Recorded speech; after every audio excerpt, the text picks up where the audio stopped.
हर हर महादेव। नमस्कार आप सभी को। मैं हार्दिक आप सभी का स्वागत करता हूँ हमारे इस YouTube चैनल पर जिसका नाम है धर्मोरक्षणा। अनंत काल से सनातन धर्म अपने इतिहास और उसकी विशेषताओं के लिए जग प्रसिद्ध है। हम आपके लिए सनातन धर्म से जुड़े साहित्य, विज्ञान, देवी देवताओं के महात्म्य और अन्य शास्त्र जो हमारे ऋषि मुनियों द्वारा रचित अथवा लिखित है, उन सभी की जानकारी आपके लिए यहाँ प्रस्तुत करेंगे। इस कलयुग में हर एक तक हमारे प्राचीन ग्रंथ, वेद, पुराण, उपनिषद और अन्य साहित्यों के विषय में रोचक जानकारी हम आपके लिए यहाँ प्रस्तुत करेंगे। आशा करते हैं हमें आपका सकारात्मक प्रतिसाद मिलता रहेगा। हर हर महादेव। रुद्र संहिता द्वितीय खंड दूसरा अध्याय। शिव पार्वती चरित्र। सूत जी बोले, हे ऋषियों, ब्रह्मा जी के ये वचन सुनकर नारद जी पुनः पूछने लगे, हे ब्रह्मा जी, मैं सती और शंकर जी के परम पवित्र व दिव्य चरित्र को पुनः सुनना चाहता हूँ कि सती की उत्पत्ति कैसे हुई और महादेव जी का मन विवाह करने के लिए कैसे तैयार हुआ। दक्ष से नाराज होकर देवी सती ने अपने देह को कैसे त्याग दिया और फिर कैसे हिमाचल की पुत्री पार्वती के रूप में जन्म लिया। उनके तप, विवाह, कामनाश आदि की सभी कथाएं मुझे सविस्तर सुनाइए और कृपा करें। ब्रह्मा जी बोले, हे नारद, पहले भगवान शिव निर्गुण, निर्विकल्प, निर्विकारी और दिव्य थे, परंतु देवी उमा से विवाह करने के बाद वे सगुण और शक्तिमान हो गए। उनके बाएं अंग से ब्रह्मा जी उत्पन्न हुए और दाएं अंग से विष्णु उत्पन्न हुए। तभी से भगवान सदाशिव के तीन रूप ब्रह्मा, विष्णु और रुद्र सृष्टिकर्ता, पालनकर्ता और संहारकर्ता के रूप में विख्यात हुए।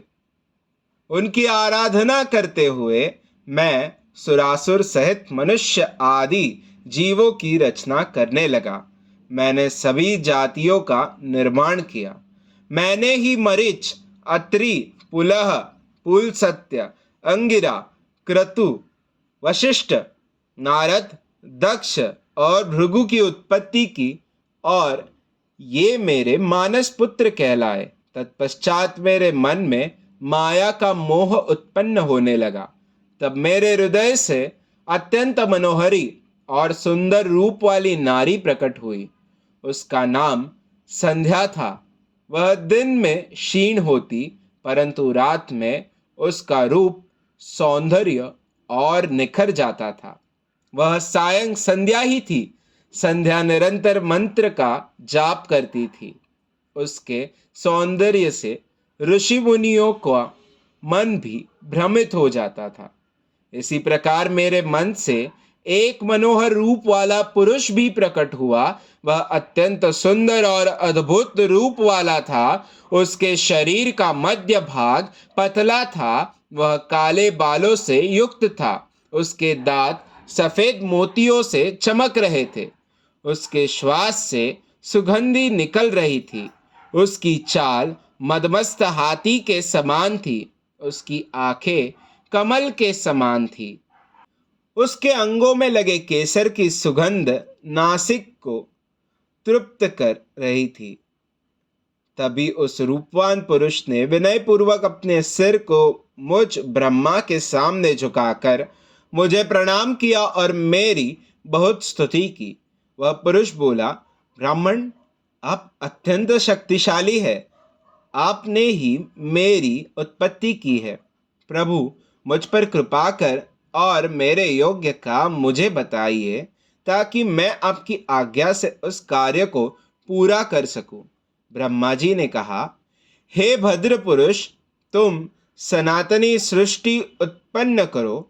तुम अपने इसी स्वरूप में फूल के 5 बाणों से स्त्रियों और पुरुषों को मोहित करो। इस चराचर जगत में कोई भी जीव तुम्हारा तिरस्कार नहीं कर पाएगा। तुम छिपकर प्राणियों के हृदय में प्रवेश करके सुख का हेतु बनाकर सृष्टि का सनातन कार्य आगे बढ़ाओगे। तुम्हारे पुष्पमय बाण समस्त प्राणियों को भेद कर उन्हें मदमस्त करेंगे। आज से तुम पुष्प बाण नाम से जाने जाओगे। इसी प्रकार तुम सृष्टि के प्रवर्तक के रूप में जाने जाओगे। अध्याय दूसरा समाप्त। हमारे कार्य की सराहना करते हुए हमारे इस YouTube चैनल को सब्सक्राइब करें, शेयर करें और लाइक करें। हमारे कार्य मानव जाति के हित हेतु अधिकांश मानव जाति तक पहुंचाने के लिए हमारी सहायता करें। भविष्य में हमारे सनातन धर्म के विषय में जानकारी प्राप्त करने हेतु हमारे साथ यहाँ बने रहिए हमारे इस YouTube चैनल पर, जिसका नाम है धर्मो रक्षणा। धर्मो रक्षति रक्षितः। हर हर महादेव।